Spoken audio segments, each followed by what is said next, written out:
garish sky, old stories hit high, tales of struggle and strife. Keep your head in the fight. Broken bones in the street, ain't no place for the weak. From the land of the brave, where the words cut deep. Coming next on the air now, feel the despair. Generation X, shout out, shattered somewhere. Rising up from the dark with a fire and spark. Rage and passion combined to leave a lasting mark. Coming next, shouting loud, voices from the crowd.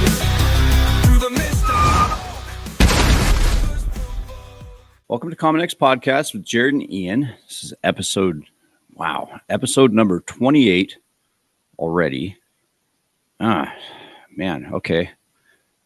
We had to bring back Meemaw's Hometown Kitchen. Everyone that's been with us since the beginning knows episode 9, we had Meemaw's Hometown Kitchen, a pay-what-you-can diner out of Union, Oregon. And these guys are amazing. They have an incredible story.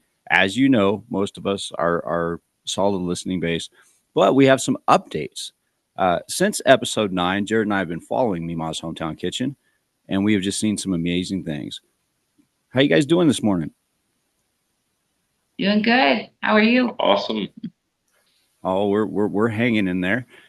Thanks for being with us since the beginning. So we had some pretty terrible wildfires in LA, and I saw some stuff on TikTok. Did you guys go down there? Were you guys helping feed people that were victims of that? Yeah, we ended up going down, and with the help of, we went down and helped a group of food vendors that were social media influencers that were helping feeding the fire evacuees at the Santa Anita racetrack. And so we were able to go down and supply approximately like $5,000 worth of food for the week, and supplies for these people, and fed approximately like 20,000 fire evacuees. And then we were recognized by the senator of California a few weeks ago, the district of that part of California a few weeks ago. So awesome. And that's when we went down Skid Row for the first time, and then that led into us. Yeah, we feed Skid Row. We feed Friday. the people of Skid Row every Friday now. Wow. And how does that work? So we collect donations throughout the week, and then on Thursday we send a amount of money down to a certain food vendor down in LA. He takes that money. He uses that money specifically for food. So we do not profit off of this, and that food vendor does not profit off of this. We just team together, and we use all the money that's donated for Skid Row specifically for food. And then he sends us a copy of the receipts, video of him actually feeding, and he actually feeds on TikTok Live. He feeds Skid Row on TikTok Live. So we actually watch it. Like we'll be sitting at Meemaw's in Union and watch That's awesome. Get fed in Skid Row. Is super cool. And then we had a little girl. Her dad met us in LA, and she reached out to us and asked us to support her Girl Scouts. And so she needed like 40 boxes bought or something like that. And so I bought them all. I bought them all, and I told her dad, I said, I'll buy all the boxes if you will take her down to Skid Row and hand these out to the homeless people, because I think it's something that everybody needs to see and experience. And so he was like, yeah, I'll do that. And we watched him do it on live, and he was super nervous. He had never done it before, even though he lived in LA. He'd never been fed Skid Row. You could tell he was just shaking at first, and by the end of it, he was super relaxed and chill. And he told me thank you, opened his eyes to what's in his backyard. Yeah, yeah, that's awesome. Incredible impact and act of humanity. That's just so cool. So and good on you for getting the community involved that live there too. That's awesome. Yeah. Well, I just, it's when we were down in LA, because Union is one of the smallest communities, right, in Oregon. We're a tiny little community, and we're two people just driving down to LA, not knowing how we're gonna help, not knowing what we're gonna do, coming from the smallest community and driving into the biggest city. the US.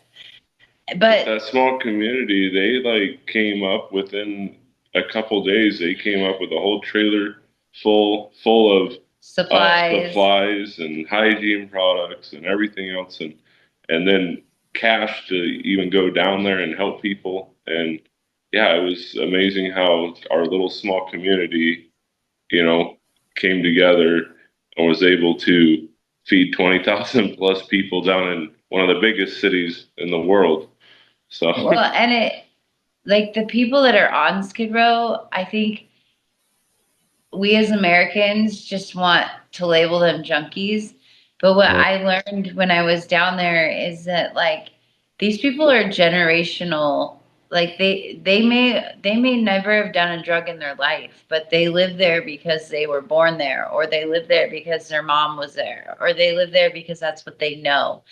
And like we're driving through Nevada and we're driving through all these ghost towns that are everywhere. And we're getting, and it's like you can see that all the resources have been siphoned to LA, like the water, the people, the food, everything's just siphoned towards LA. And I kept telling Big Red, I said, what if we did parking lot revivals where we go down into LA, we offer a shower, a warm meal, a change of clothes, some like rehab situations, and we rebuild these like communities. We get people, we show them that like, hey, you can use your skills and abilities and you can farm the land and you can like build a house and you can do these things. I truly believe in my heart these people don't even know that they can do it. Like they don't even know that the possibility is out there because they just live day to day on this concrete and that's all they know. if they can survive on the streets of LA, they can survive out farming and stuff. I mean, they have those skills. Like they just need to be taught, right?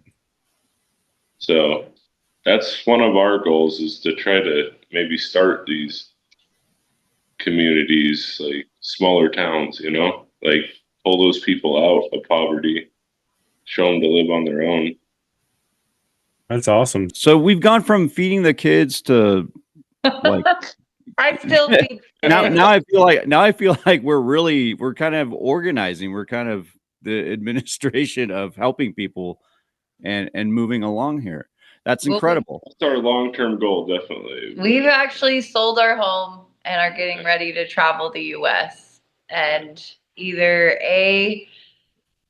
start more Meemaws across the US or help people start restaurants like Meemaws. We are Jesus's nomads right now. We don't know what's in store for us. We were joking last night because, like I said to you this morning, we packed up our kids last night and just drove over to Boise because we had to get a few last minute things before we officially become homeless, as my kids like to remind us.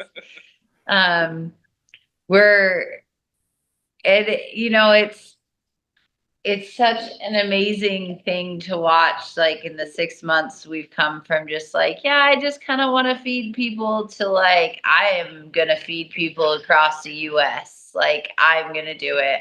Nothing's going to stop me. And I'm going to pull these people out of Skid Row and I'm going to help them. And well, it's in the thought process, you know, like it's in it's just ideas we're mulling over. So we'll see how. So what are you guys doing with your current restaurant in Union? We're trying to staff it up. Keep it running. Yeah. I can't close it. Like the kids would kill me. Like I have one little girl a couple weeks ago told me, Meemaw, Meemaw's is going to be the next McDonald's. When people say, where am I going to lunch? Meemaw's. And I was like, okay, guys. That's awesome. It will always stay up and running. We will, and most likely we will settle back in that area when we move, like when we're done traveling. but God really knew that if we had a home, we would never leave. So selling our home was kind of an only option so that we actually travel. Yeah, so we actually go. So you guys looking Meemaw's to hits the road. God for What?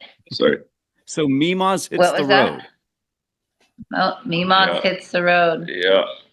So we have Cool. lots of people that want us to come to their area, and so we'll probably just post like where we're gonna be, and that way all of our followers can meet us and help support us and everything.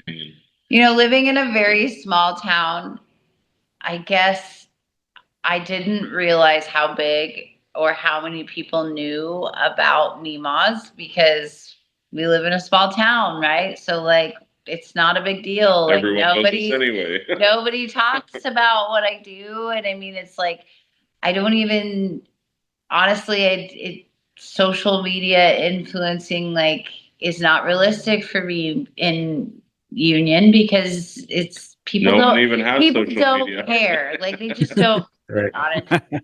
And so last time we went down to Las Vegas, we were sitting or Los Angeles. We stopped in Las Vegas and for the night and we went to a restaurant on Fremont Street and I was sitting at the bar and I talking to the lady next to me and I said, yeah, I own a restaurant. And she goes, is it that pay what you can one? Are you Meemaw? And I was like, oh my goodness, I'm in That's Las awesome. Vegas and this lady knows who I am.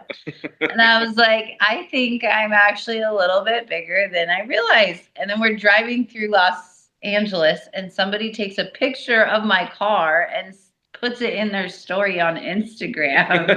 And it's like, I spotted Meemaw in real life. And I was like, what? Like, like what? And so it's been this kind of like eye-opening the last few weeks that we have a lot of support across the United States and we have a lot of people that want to bring this system to their small community and help their small communities. And I just really in seeing what it's done for the kids in our community and what it's done just for our family in general to sacrificially give like we do every day.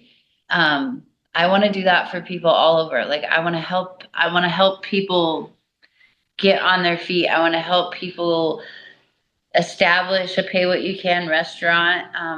I don't really want to franchise. I don't care about my name being that big and fancy and like it's not what it is. Like I just want to feed people. So if I can train people how to do this, then that might be what I do, or I might franchise. I'm not 100% sure. We will see when we get there. But ultimately, my goal is to tell my story on the stage and then host like a pay what you can feeding event during like while telling my story and raise money to just be able to keep feeding people. Well, and invite other people to speak that have been through, like have come from Skid Row or, got out of it and tell their story of how they overcame that and hopefully inspire people to better themselves. That's awesome. So is the idea to work with like current restaurants and say like, you guys can start like 3 days a week doing pay what you can, right? So that they're not just immediately, you can get probably restaurants to buy in a little quicker. Yeah. Yeah. And then just getting like community people to do the same thing or what? Yeah, I really want to show the world that small communities or like smaller areas are still out there. And they can be self-sufficient. You can find joy. You can find what you can do what you want to do like in a small community and try to like rebuild the communities back up. Because if you rely on each other and you rely on the community as like kind of like a barter system, you know, like, oh, I get food there, oh, I sell my product there, you know, like everyone working together, small communities can thrive. They don't have to. Well, even creating a network Yeah. though of any form, like I would just like Yeah. to create a network because like we have Tio Jimmy, which is the taco vendor down in California. Like he's become part of our family, part of our network. Like sometimes I feel like he should move up to Union and live with us because I'm just like he's part of our family, part of our network. We use his abilities to be able to feed a group of people in one of the largest cities in the world. Like if we just created this large network of people that just sacrificially gave and fed and showed that when you just give a little bit, like it goes a long way. It goes a long way. Like when everybody gives a little bit, adds up to a lot. You know? Right. Yeah, definitely. And it's incredible to hear that you were like spotted in Vegas and all this stuff, and that your social media presence provides the food that you give back into the community. Another fun fact here is you guys joined us on episode 9, and we had just hit the top 30% of videos on Spotify or whatever for podcasts. And you guys still have the second highest ranking episode from episode 9. Did you guys know that? No. Yeah, you guys have the second highest ranking. I have the episode in my link tree. And so when you go to my link tree to like do our donations or anything, your podcast is in there. Oh, cool. That's awesome. But I just love that because, you know, we've had like Ozzy Osbourne's bassist, Rudy Sarzo. We've had Ivan Dorashik from Men Without Hats. We've had Sid Griffin, Simon King, all sorts of like celebrity type people, you know, or people who've had very successful careers. And I love how Meemaw is just right up there in the second to top rank. I mean, there's just nothing more punk rock than that. You know what I mean? Like that's as legendary as it gets. Yeah, and I just love that. I just say it's interesting because that's how it is. It's like being down in California has been so eye-opening because I was walking down on Skid Row and here I am like this backwoods country. I grew up in a very small town, but my dad actually was born and raised in Anaheim and had a lot of Hispanic friends and was kind of a rough guy. And so here I am, you know, down in Skid Row, and I have all these like rough ex-mafia men, Mexican men, Hispanic men calling me Meemaw and like giving me a hug. And like I have like I'll be on social media and they come up in my comment section is like, hey Meemaw, how you doing, Meemaw? Or like, and it cracks me up because in our small town, you know, they paint their own picture of people down there. And of course, you know, we've been guilty of that too. But until you go experience that and experience the people, you can't really have an opinion in my opinion. Like you have to go meet them. I was going with like the punk rock thing. Like I feel like I don't know, it's just like the name or what we do. I don't know. It softens so many people's hearts. Like some of the biggest, scariest people, they're like, hey Meemaw. And I'm like, hi, how are you? Plus, they're like they could be your protection. You guys don't mess with these guys.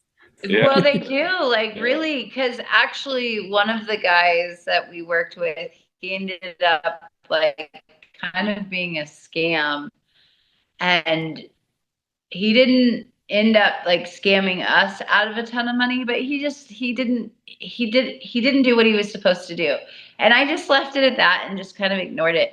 And like I would go into their comment section and it cracked me up how many people would be like, why do you mess with Meemaw like that? Like, Meemaw's the nicest person in the world. Like, why? And I'm just like, oh my goodness, you guys. Like, that's awesome. It kind of cracked me up.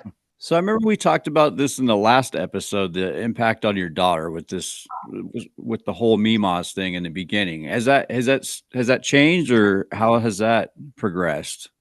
What does she I think of all of this now?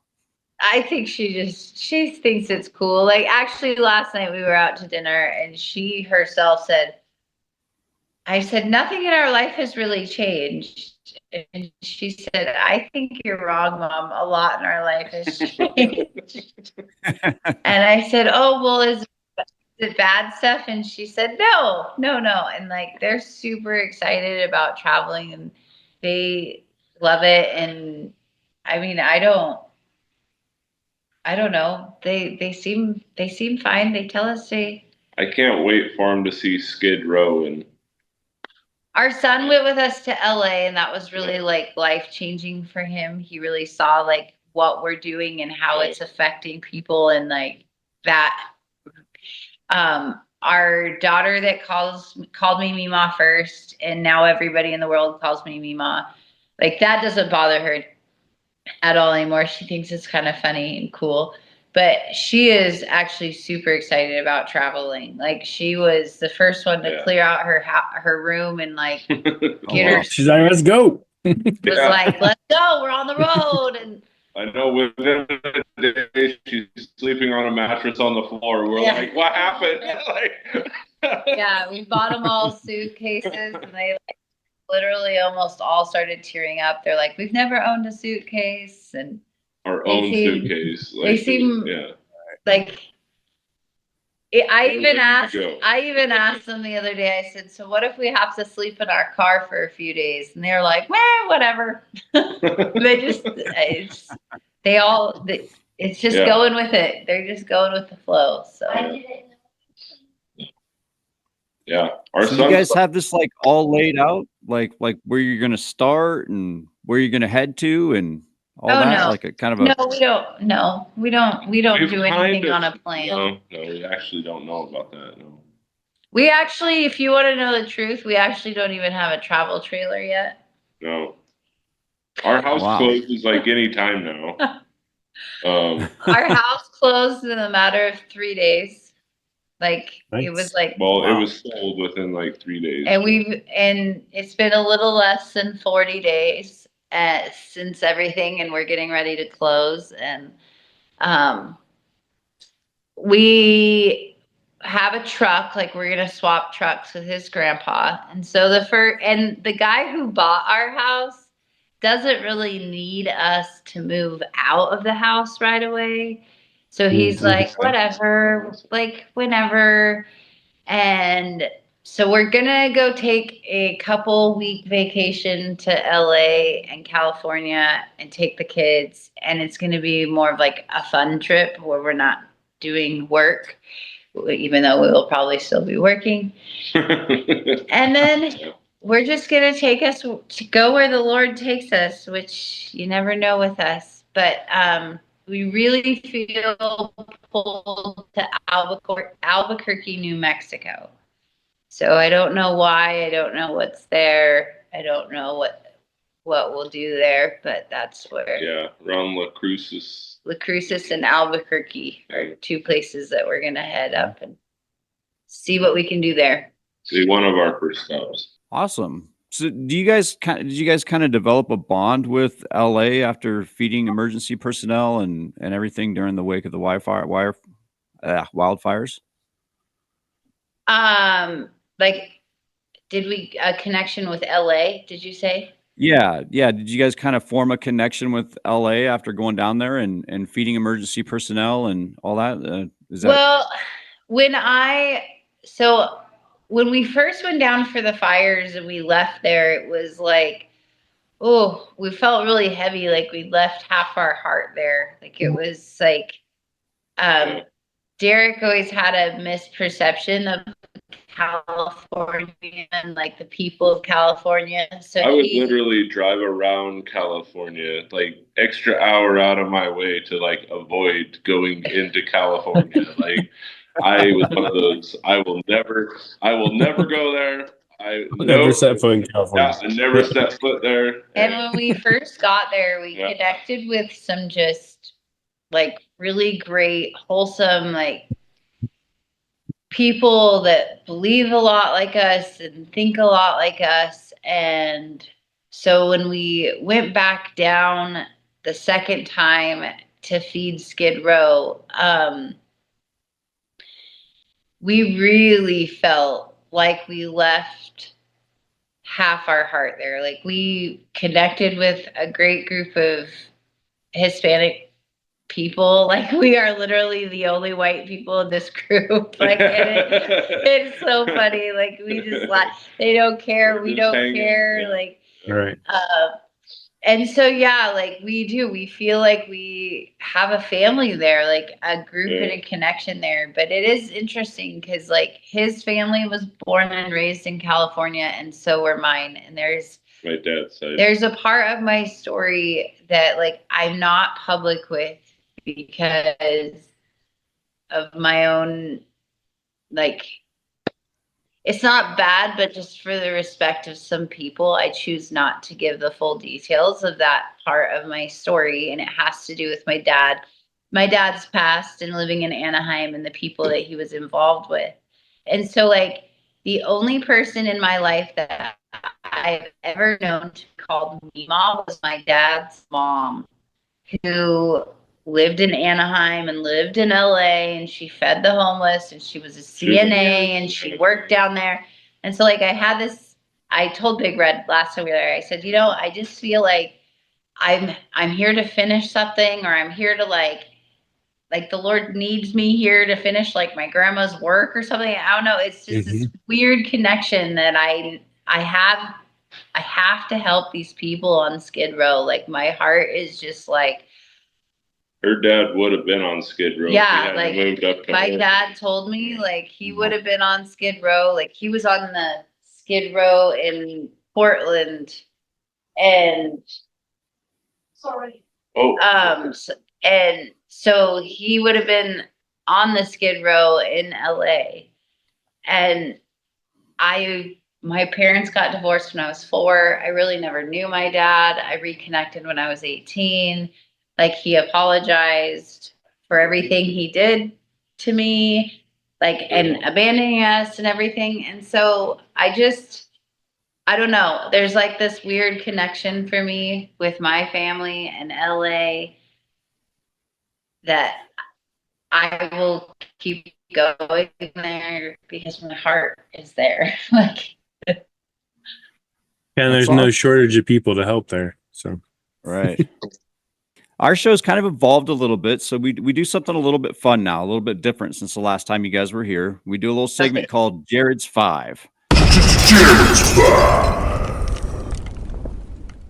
So what it is Jared's going to ask you 5 questions. One of them is a guest from a question from the previous guest, and one of them is a question to the next guest. So it's kind of a cool little fun segment we do now to let people get to know Meemaws a little bit better. Okay. And since there's 2 of you, you can both answer. Yeah. Oh, all right. All right. What's your favorite movie? Oh boy. I don't like movies. Yeah, she doesn't watch movies all that much, but a classic that I really love. I'll give you 2 since she's not giving you one. Right. There we go. I'm more of like I like history and stuff, so my 2 favorite movies are Saving Private Ryan and The Patriot. Oh, yeah. My 2 favorites. Yeah. All right. What was your favorite cartoon growing up? Tom and Jerry. Duckwing. Darkwing Duck. Duckwing. Duckwing? Yeah. What is that? Duckwing Duck. Darkwing Duck. It's Darkwing Duck. Darkwing Duck. Darkwing Duck. I remember Darkwing Duck. Yeah, Warner Bros. Gargoyles. Yeah. Remember that one too. What is one thing you think people should know about you that maybe they don't?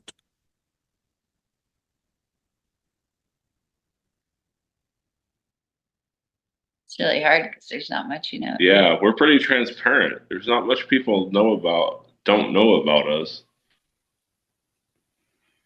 Um, I don't know. I don't know either. All right. Okay, You're I not the want to first. start. It's all right. Yeah, Yeah. you guys aren't the first. Yeah, we're pretty I transparent. passed that one. Yeah. All right. What is something you would tell your teenage self today? It will be Don't do okay. it. No, no, no. I was kidding. It will be okay. Teenage self.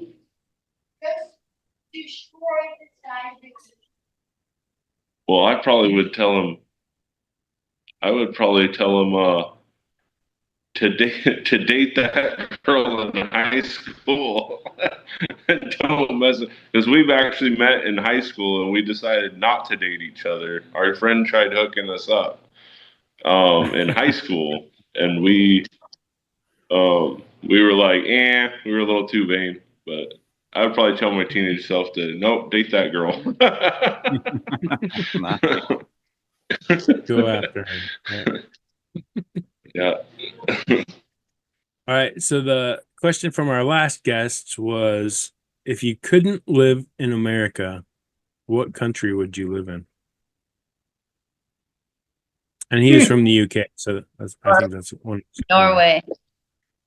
Norway. Norway. Nice. Mm-hmm. I think Big Red would fit in there pretty good too. Yeah. I like their government. You do. Well, and their school system is really good too. Yeah. Or Sweden or Sweet. I don't know. I'd have to go to the countries and see. He just got out of Union and went to California. Yeah. So you can't Don't really- bust me, guys. Don't bust Right, you just got out of Oregon. Baby steps.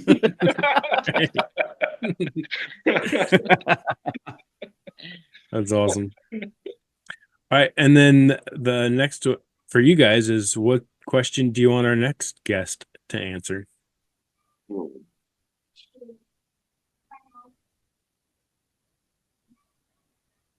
What's your favorite home cooked meal your grandma cooked you?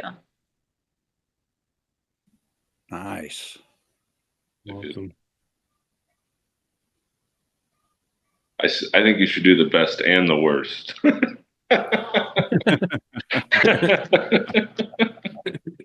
That's It'd be awesome. like what is that?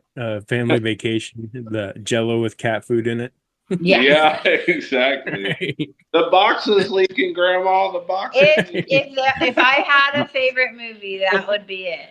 Yeah, That she was it? likes that movie. Yeah. Yeah. Oh, I love that one. That's hilarious. We watch it every year. Same here. Every Christmas, that cat used up all 9 lives. Yeah, that's probably my favorite part. Yeah. Chewing on the That's cords. All right, so you guys are getting ready to hit the road soon, then, huh? What, in a couple days? You said? No, in a few. Well, once our house closes, then we'll go on a couple-week trip, and then we'll be Try to find a trailer during that time, probably. And try to find a travel trailer, and then we don't plan on that. We don't know. We don't know in the next few weeks. Watch TikTok. Yeah. Yeah. That's the best way to update. That's stay updated on our own life is watch our TikToks. So, yeah. There What you did I go. say That's awesome. So, Right, for so everybody, listeners- everybody tune in to TikTok. See at Meemaw's Hometown Kitchen. You can follow Big Red. You can follow you guys on Instagram, Facebook. I think we're friends with you on all of there as well. Lots of fun stuff. You can see the evolution of Big Red's beard. Oh man, and when you got pulled over after the last episode, that was so awesome. Yeah. We'll have to throw up a little. We'll have to throw up a little thing there from that TikTok. That was so cool. And the cop, he let you go because, I mean, you guys are just such wonderful people, right? I mean, you were pulled over. You guys were. oh, he What should were have you guys got a doing again? ticket. He was going way over the speed limit. It was 55, and I think I was doing like 70. I Yeah, don't know. the guy was yeah. like, "Slow down." Yeah, he's like, he was a good guy. He probably should have gave me a ticket, but I have a clean record, so it was nice. Well, you guys were going to pick up food or something too, or were you guys going once a week? You guys go to another diner too, or something like that, don't you? Yeah, we were going to dinner at another diner. We used to do reviews for people. Like we would go and do reviews, but we were coming back from one of those. Yeah, because we like to go to the small, like mom and pop restaurants, and then bless them with like $100 tip or something like that. Whatever God leads us to do, just to help them out. And that's what we were doing. We were in this little tiny town of Lexington, which is probably what, like 100, 200 people maybe, and helping out the little broken spoke. No, it's not that one. But yeah, so we like to go and help out small businesses and stuff. Do you guys have any some suggestions for people who are entering the food business or thinking about starting a pay what you can? Just do it. Hang on. We have zero restaurant experience before this. I just want you to know that we have zero restaurant management experience. We do not know what we're doing. God has driven this whole thing. So like when people ask me, how do I get started or how do I do this? I don't know yet. I haven't even figured out how I did it. It just happens every day. Like literally when I gave away my car, I don't know if you remember that, but I gave away my minivan and then I got like a $9,000 check in the mail a few days later and then bought my car. And so I did that. And the other day, like we sold our house for under market value. We pretty much gave our house to this young gentleman that he wants to start a family. Starting a family, and like the Lord told us to pretty much give our house to him, and people called us crazy and how are you going to afford a travel trailer? And we said, when we follow God's guidance, things happen that we can't explain. Well, the person that sent me the $9,000 check, she didn't like send a note with it or anything. She just sent the check. And then a week ago, or just like 4 or 5 days ago, she sent me a message. And she was like, she had way too many details about the check, how it was sent and everything for it to be fake. So she's like, I really want to send you more money. Can you please get a hold of me? And it's like I reached back out to her and I was so grateful because I was able to thank her personally. And she's like, when I saw that, she's like, God told me to send that money to you. And when I saw that you used that money exactly how God told me you were going to use that money, I knew I needed to send you more money. And I want to send you some money towards your travel trailer. And so it's like, I honestly can't tell you how we run day to day because things like that is how we run day to day. Like, that is my everyday. Like, that's my everyday. Like, just this morning, we're down having continental breakfast at the hotel. And I feel bold to tell my story to this random guy in the corner. And he like, I'm going to send you a large donation, blah, blah. I was like, I don't want a donation. That's not why I'm telling you this. But I mean, it's like our day, you have to just trust. Like, if you're going to do this, like, you literally have to trust that is truly your calling. This is why you are doing it. And that every day will be provided. And you have to be prepared for really scary days because there are days where you're like, why am I doing this? Why? Just a couple of weeks ago, how are we going to buy the food? Like, we were like, our bank account was like drained and we're like,